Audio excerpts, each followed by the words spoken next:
Hello folks, this is the 500-mile review on my new Honda Transalp 750. It's taken a little while to make a decision to choose this bike. Watch on and you'll see the decision process I went through and why I ended up with this bike as opposed to some others.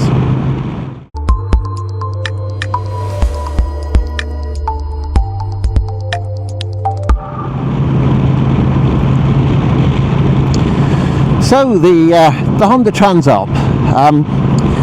Why did I choose this bike?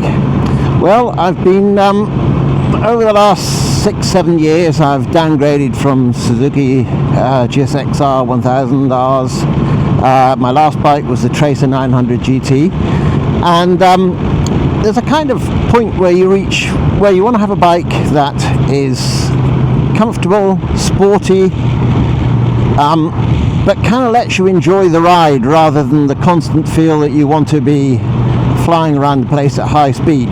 Much as I enjoyed all that, I've kind of moved on now, and I wanted a bike that I could travel on and enjoy in comfort, but also have a bit of speed when I wanted to. Now, in the decision process, I've worked through quite a number of bikes. I looked at the Desert X Ducati. That was the first on my list when I test rode it. I thought this is an amazing bike, and it is truly a lovely bike. The trouble is it's very expensive, and given that most of that technology and cost is going on a bike that's it's kind of designed to be quite a serious off-road bike, and I know that isn't the purpose of what I'm after. I've got a dirt bike, KTM 500 EXE. That's what I'm going to use if I'm going to do the TAT or, dirt trail riding. This bike, the Honda, I really got it as a touring bike. So I kind of ruled the Ducati out at that stage. Then I test rode the KTM 790. Again, another really good bike, but there's something about the engine on that bike. It's a kind of racy engine, and it made me want to race around a bit more than I was after. And also there have been a few problems with the KTM 790s recently, with valve problems and so on. So I kind of ruled that one out. Then I looked at the Kove 800X. Now that was a serious contender for me. When I test drove it, I was quite shocked at the quality of the bike and how it handled and so on. Really impressed with it. And for the money, it's a hell of a bike. Beautiful engine. Same engine, basically it's a re-engineered KTM engine. They've sent it off to the States to have the top ends modified so that you don't have the cam problems. So it's actually probably ending up better engine than the KTM at the moment. Lovely bike, but there was an issue with the fueling, and I kind of thought that let it down. Had it not been the fueling problem, I think I probably would have gone for that bike. It's a little bit lighter than this, not much, but it's a lovely balanced bike. Then there was the Tenere. There's something about the Tenere I just didn't gel with. It always felt a bit top heavy, and it just lacked that little extra bit of power that I really wanted. I haven't lost that. I haven't lost that desire to be having a quick squirt when I want it. So anyway, I've ended up with the Honda. It just seemed to fit all the answers, ticked all the boxes. It's got a lovely engine. Look at that. When it's the one thing I like about it, so we've got an engine here. It's a 750 parallel twin with a 270 degree crank. Thank you Yamaha for developing and engineering that. It's been brilliant. I've got a bike here that weighs 208 kilos. It's not a heavy bike. But it feels so planted. This will sit on the motorway at 90 miles an hour at 5,250 revs. Obviously I tested that, not in the UK, but it'll sit there. You can have one hand on the bars. It's smooth, comfortable, it feels rock solid and planted, and it's barely working really. What you notice about this bike, you can poodle about in around the town in, you know, second, third gear. Actually, I quite like third gear. At low revs, almost walking pace, this thing will pull away in third gear and just trundle off effortlessly. It's really lovely in that gear around town. Having said that, when you want a bit of a thrill, you open it up and you know, you hit 6,000 revs and it's like it turns its asthma mode off, or it's had an inhaler, and all of a sudden it takes off. So it's got real punch, even at the mid and higher revs when you want it. Red line's at 10,000, as you can see.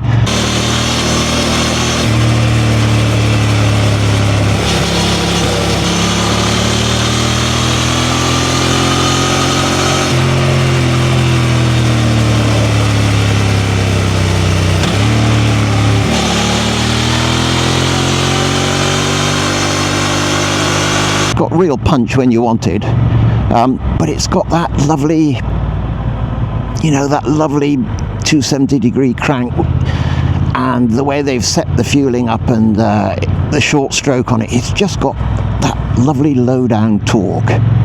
Just a lovely engine. It's a real cream of an engine. So, having said that, what about the frame? Well, the frame, even though it's got a 21-inch front wheel and 18-inch rear, you'd think it wouldn't, you know, it would be maybe a bit stiff in the turning, a bit heavy leaning into a corner. It's not at all. It feels like a sports bike. In fact, I would say the handling on this is better than my Tracer 900. And that's saying something. That was a good bike, but I think the handling on this is better. To me, at slow speeds, manoeuvring, you know, at junctions, turning around tight little corners, this thing will just fall into the bend, smoothly come out, just effortless, really. Suspension is perhaps a little tad soft, if I'm honest, but I don't mind that for road use. And that is the main thing. This bike has been bought with that purpose. I don't have any intentions of taking it off-road other than some gravel tracks. It'll handle gravel tracks well, so I'm happy with that. I've got no intentions of using it down dirt lanes and what have you. It's been purchased as a touring bike, and I think it fits that purpose really well. The handlebars to seat to pedal is a lovely angle. That triangle is a perfectly comfortable touring angle. There's no stress on your arms. Your knees aren't bent at a reflex too much, so your knees don't get tired. The weight is, you know, for me, I'm 5'10", let's say, with a 32-inch leg. I can reach the ground with flat feet on this, but also I don't feel like my legs are cramped on it, and that's a really important thing when you're touring long distance. You don't want your knees to get tired. Good lights, LEDs. It's typical Honda. Everything about this bike is typically Honda, I know, and some people may say it doesn't have enough jazz about it, or there isn't enough thrill, but I guess it does depend what you want. The best way of describing the crucial thing for me about this bike, I'm going to just divert to cars slightly, because a few years ago, several years ago, I had a Honda S2000 sports car, and I got 9 points in 9 months with that car, and I had to flog it because I was at risk of losing my license. And that tells you everything about how that car made you want to drive. You wanted to, it didn't kick in till 6,000-7,000 revs, so you were always on the revs with it, always wanted to push it and make it do more. So I flogged it and I bought a BMW Z3. Now that had a, not dissimilar brake horsepower. 3 litre straight six, just around 280, just under 300 brake horsepower. But it drove in a completely different way. You didn't want to rush. It had the poke when you wanted it, had grunt, low down torque, but it purred away and you didn't feel like racing on it. And I think it's exactly that same process that I've come to with this, having moved off the Gixxer and the Tracer. I wanted something that was a little bit, maybe drive a little bit calmer. I've just reached that point where I want a bike that'll make me drive a little bit calmer, but I can sit and enjoy the countryside and just enjoy the ride. And for me, it does all those things. This bike comes with a load of extras. It's got the skid pan, it's got the knuckle guards, it's got the quick shifter, which is a real treat. With that quick shifter, you can be hurtling into a bend, banked over it, and just think you wouldn't mind being in a different gear. You got that corner wrong or something. Well, you can just whack it down a gear. It doesn't blink an eye. It doesn't change the geometry of your cornering. It just slots into that next gear. Really, really cream stuff. I love it. See, I know I've still got that edge. I still want a bit of speed. I still want a bit of fun and excitement, but I don't want to be made to want to drive like that all the time, I think. The screen is non-adjustable, but I'll say I find on the motorway at cruising speeds, for me at my height, I don't find it an issue. Maybe if you're a little bit taller, you might just find it a little bit noisy or catch the top of your helmet, but for me, I can just lean back ever so slightly and kind of out of the main thrust of the airstream, and it's really comfortable, not that noisy at all, especially if you've got some ear defenders in. So yeah, that isn't an issue. It's just a lovely place to sit, actually. So this is the bike. As you can see, I've got a few little extras on. It's got the bash guard down here. It's got the crash bars at the side with a couple of spotlights. Added a horn. Horns are always rubbish on bikes, so I like to put my own on there.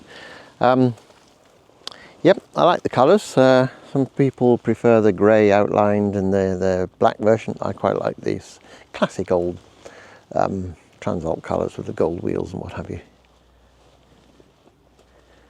Very comfortable place to be. There's a quick shifter down there. As you can see, she's fairly well, nicely put together.